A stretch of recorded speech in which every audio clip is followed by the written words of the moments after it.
L-imsieħba soċjali esprimew is-sodisfazzjon tagħhom għall-aħbar li Malta għandha t-tielet l-inqas rata ta' qatt fl-Unjoni Ewropea. Joe Farrugia, l-President tal-Assoċjazzjoni Maltija ta' min iħaddem, irreaġixxa hekk.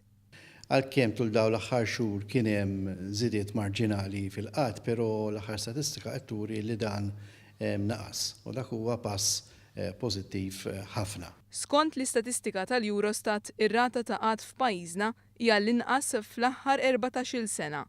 Is-Segretarju Ġenerali tal-General Workers Union Tony Zarb qal li din l-istatistika turi li issa pajjiżna qabad it-triq it-tajba. Reazzjoni pożittiva l-fatt li jidher li pajjiżna qabad it-triq biex nimxu l-qudiem anke f'dak li huma impjiegi.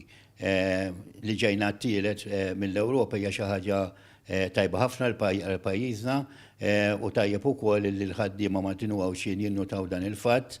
U tajjeb li jkollna l-impjiegi għal ħaddiema Maltin u għawċin. Is-Segretarju Ġenerali tal-Union ħaddiema Maqudin Josef Vella ukoll kellu reazzjoni pożittiva għal dan ir-riżultat.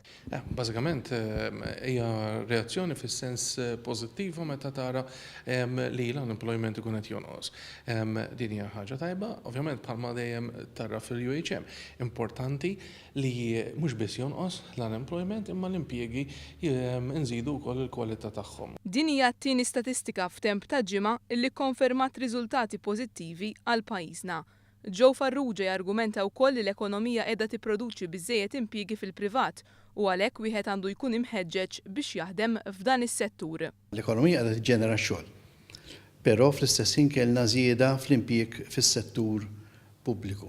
U aħna naħsbu li fis-settur privat hemm xogħlijiet qed naraw anke fil-fatt il-numru ta' ħaddiema barranin li dejjem qiegħed jiżdied f'Malta, allura li nixtiequ li permezz ta' elective labor market policies li qed inid il-Gvern. Dal-aħħar anke rajna l-launch ta' National Employment Policy li qiegħda hemm biex iżid in-numru ta' nies li joħorġu għax-xogħol.